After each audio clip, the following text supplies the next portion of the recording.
నర్సన్నపేట స్వచ్ఛాంధ్ర స్వర్ణాంధ్ర కార్యక్రమంలో పాల్గొన్న చంద్రబాబు తలసరి ఆదాయం పెంచాలన్నదే తమ ప్రధాన లక్ష్యమన్న సీఎం 4వ బిడ్డ పుట్టిన వెంటనే 40,000 ఇస్తామని హామీ.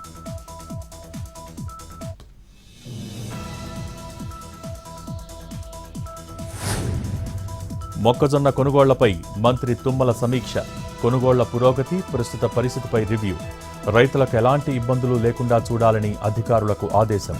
కొనుగోలు కేంద్రాల్లో నిల్వ, రవాణా, హమాలీ అంశాలపై ప్రత్యేక దృష్టి పెట్టాలని సూచన.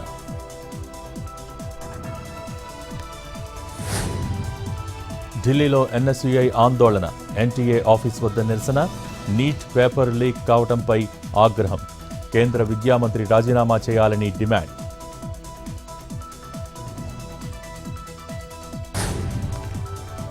యాదాద్రి జిల్లా చినరావులపల్లిలో రైతుల ఆందోళన. వెంటనే ధాన్యం కొనుగోలు చేపట్టాలని డిమాండ్. భువనగిరి కలెక్టరేట్ ఎదుట నిరసన.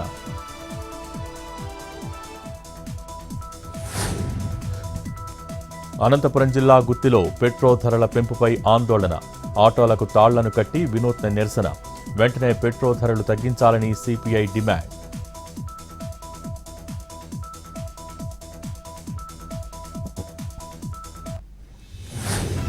అంబేద్కర్ కోనసీమ జిల్లాలో రోడ్డెక్కిన రైతులు. వానపల్లిలో మొక్కజొన్న రైతుల ఆందోళన. మద్దతు ధరతో కొనుగోలు కేంద్రాలు ఏర్పాటు చేయాలని డిమాండ్. తమ పంటకు గిట్టుబాటు ధర లభించడం లేదని ఆవేదన.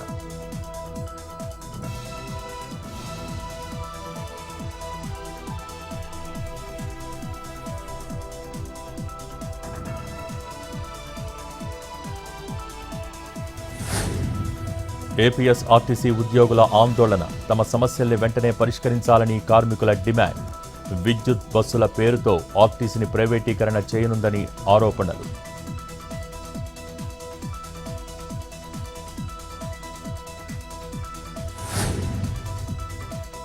డెడ్ స్టోరేజీకి చేరువలో శ్రీశైలం ప్రాజెక్ట్. అడుగంటిన జలాలు, ఆందోళనలో రైతులు.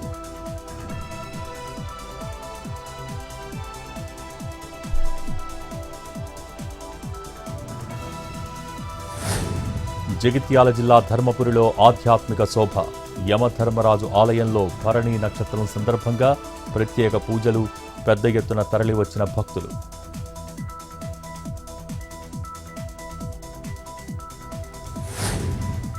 వారం రోజుల ముందుగా నైరుతి రుతుపవనాల రాక. ఈ నెల 26న కేరళను తాకే అవకాశం.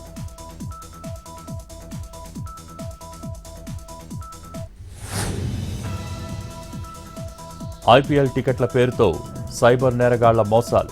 ఈ నెల 22న సన్ రైజర్స్ హైదరాబాద్, బెంగళూరు మధ్య మ్యాచ్. అభిమానుల క్రేజ్ను ఆసరాగా చేసుకుని ఫేక్ యాప్స్, వెబ్సైట్లతో దోపిడీ. క్రికెట్ అభిమానులు అప్రమత్తంగా ఉండాలని పోలీసుల హెచ్చరిక.